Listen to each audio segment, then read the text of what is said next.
What many Kenyans will ask me, why Turkana, why not other places? Other places, work is being done, but this initiative cannot address the needs of every corner of this country. From the food point of view, we might do it that, but from the long to mid-term, we might have to look as an example to say this village in Kaikor, never again should this situation persist. And I hope this initiative will achieve that. The situation is real. The situation needs to be arrested immediately. And we need to find mid to long-term solution to address this very problem. And we need to find mid to long-term solution to address this very problem. The challenges that everyone asks is why Turkana, why Wajir, why Moyale, why these areas? And is this the forgotten land that we talk about Kenya? And I was extremely happy yesterday that Mugo Kibati, the director of Vision 2030, was with us in this trip. And I think it was even an eye-opener for him to have then seen this other side of Kenya. That every 2 years, 3 year cycle, we go back over and over. And a lot of you are asking, why do you go over and over? You as humanitarian actors and players, are you perpetuating this? And this is a question that has been asked by many people. And I say to all of them that probably, and people also ask me, what has the government done? And I don't think I want to talk about government or about apportioning blame to anybody. Fundamentally, yes, the government has a responsibility, but all of us have a responsibility in one form or another. That these are areas that are marginalized, that are the least developed in our country, but as that video showed, and as the private sector corporate leaders who went there yesterday and the media owners also saw that it is actually possible to turn around those areas to become farmlands that can produce enough for the population out there, but even much more to sell to other parts of Kenya. That the current breadbasket of Kenya can be your export market, but these are the Kenya that we all know of nothing but misery, and they're dependent on livestock that are not even good quality. The chair of Kenya Meat Commission just left, but if you look at the number of animals in that area, the numbers are too big, they're very weak, they don't produce enough milk, neither enough meat. And we need to do something even about that. I've been astonished about the debate about whether people were dying or weren't dying and how many people were dead. This is not about whether people were dying or not. Yesterday, a number of us went to Turkana, and we didn't see anybody die. We didn't see anyone die.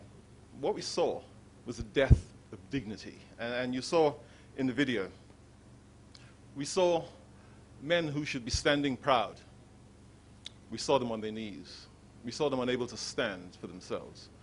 And whilst we debate about whether people died, and whilst we spend media money to defend a position, people were losing their dignity in Turkana.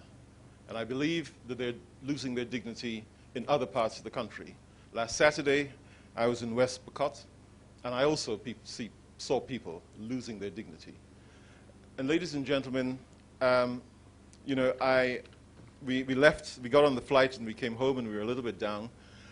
But you know, the thing which lifted our spirits was the fact that we saw young men and women who were there, Abbas, you know, these guys are living in amongst the community, helping, distributing the money, which so far I think 350,000 Kenyans have donated over the past week. Basically, I think the response has been very good.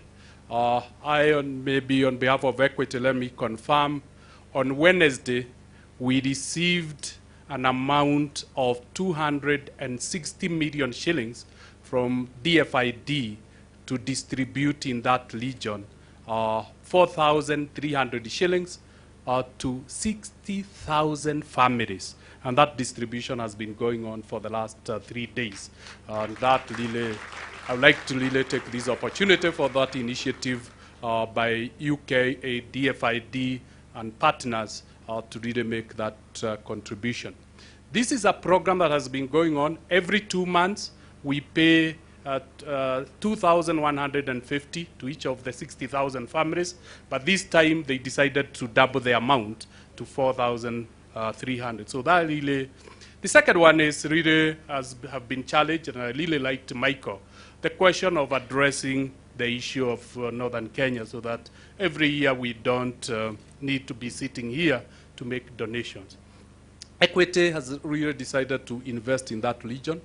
We have opened 11 branches in the 13 districts, and that we are now starting to see the impact you could make by introducing really entrepreneurship and commercial aspects. It's not just necessarily looking on from the government. And tomorrow I'm happy to say our MasterCard Foundation president is here, and at Lodwar, at Sakana, we'll be graduating 2,000 entrepreneurs we want to empower financially so that the opportunity, the challenge becomes an opportunity where the private sector is. I would really like to invite the Media Association to join us so that you can see long-lasting solutions are coming into place. This second one, of course, I'm not here to defend the government. I'm not in the government. But as chairman of Vision 2030, I just want to say that the blueprint, and I'm happy to say Mogoke Bati joined the team yesterday. It was unfortunate last minute I couldn't join. I'd been given a seat. The vision is focusing on Northern Kenya. And when people really hear about the Lamu Corridor projects, it's literally to open that region, and fully that region will be open. When you put a resort center in Turkana, when you put a resort center in Isiolo, that really means that you are giving the private sector the infrastructure to open that area. So we are hoping, as the president has directed, the road and the railway will commence by early next year, because that is the lasting solution for that area, so that the private sector can do the rest. So a lot of it. Let me also confirm, we at Vision 2030, the government this week released 2.3 billion shillings for 13 small-scale irrigation schemes in the affected 13 districts. So the government is also doing a lot. And as you know, the vote for irrigation this year is 10.5 billion shillings. And all of these projects are partially, substantially in Northern Kenya. Irrigation will completely change Northern Kenya.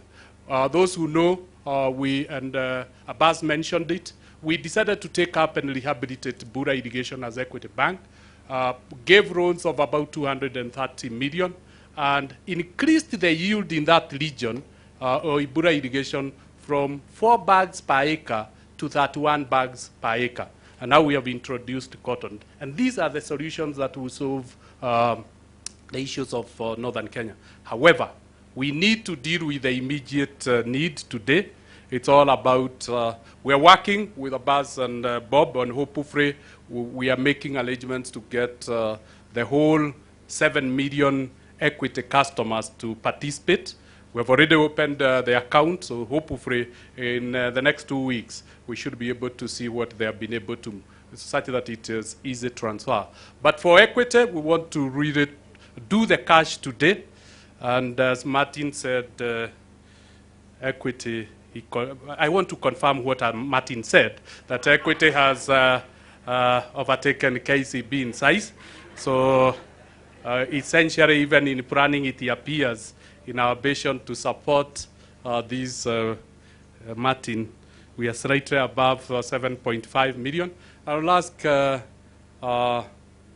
Bob and Baz to come and take the check from Mary so that it's in cash. Martin, please take care of this money. We are wearing it this afternoon so that we can have the food starting to go tomorrow. A donation of 20 million Kenya shillings.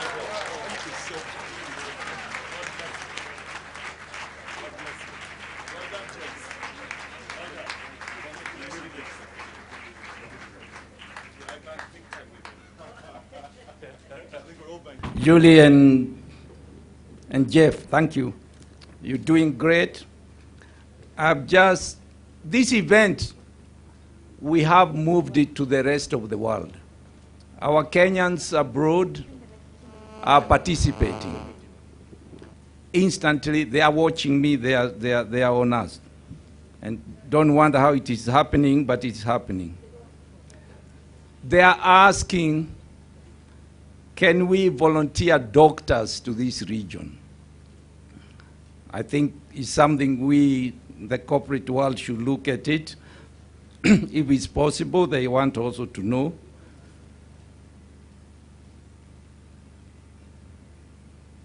They are also asking for that song from, that was sung here, Kilio.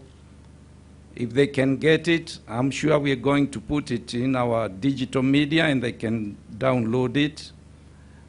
Finally, they are asking, after all this money is spent, can they have the final accounts certified to confirm it was used for what it was? We in Capital Media, we're not the biggest. When the guitar here and my friend are there, we play the back role. But we are an effective, focused, small media. We talk to the people with the cash, and I hope they are helping to bring money. And that's why we were playing the role of digital connectivity to the rest of the world. Capital does that, and is doing that right now. We are involved. As you know, I wear many hats besides the one I got today. And all these companies are participating. They are collecting money, and they are participating in doing other empowerment, because we feel this ritual of collecting money for Kenyans must stop. We must empower Kenyans. We must grow food. If we have to get the Israelis, let's do so. To go there to the desert, they know how to grow food in the desert. Today I came with the two companies' pledges. The rest will be doing it, and they have been doing it. Centum is an investment company that we own. It's a public company, and I like my friend to come up here and receive a donation from Centum of 500,000 shillings. That's 500,000 shillings. And you stay here. Most of these people, the biggest thing they need right now is something to get their health back. At HACO, we have a product called Movite, which has over 11 vitamins. It has got many empowering items, including things like selenium, iodine, zinc, and you need to get these products pronto to the region to save lives of kids who have been totally malnourished. And for that, HACO is contributing 3.6 million shillings worth of this product.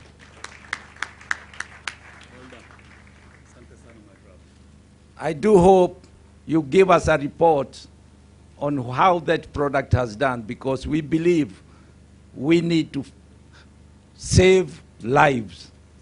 And we need to make sure this issue of survival does not exist. Turkanas are Kenyans. Why should they not be empowered as you empower the rest of Kenyans? Thank you very much.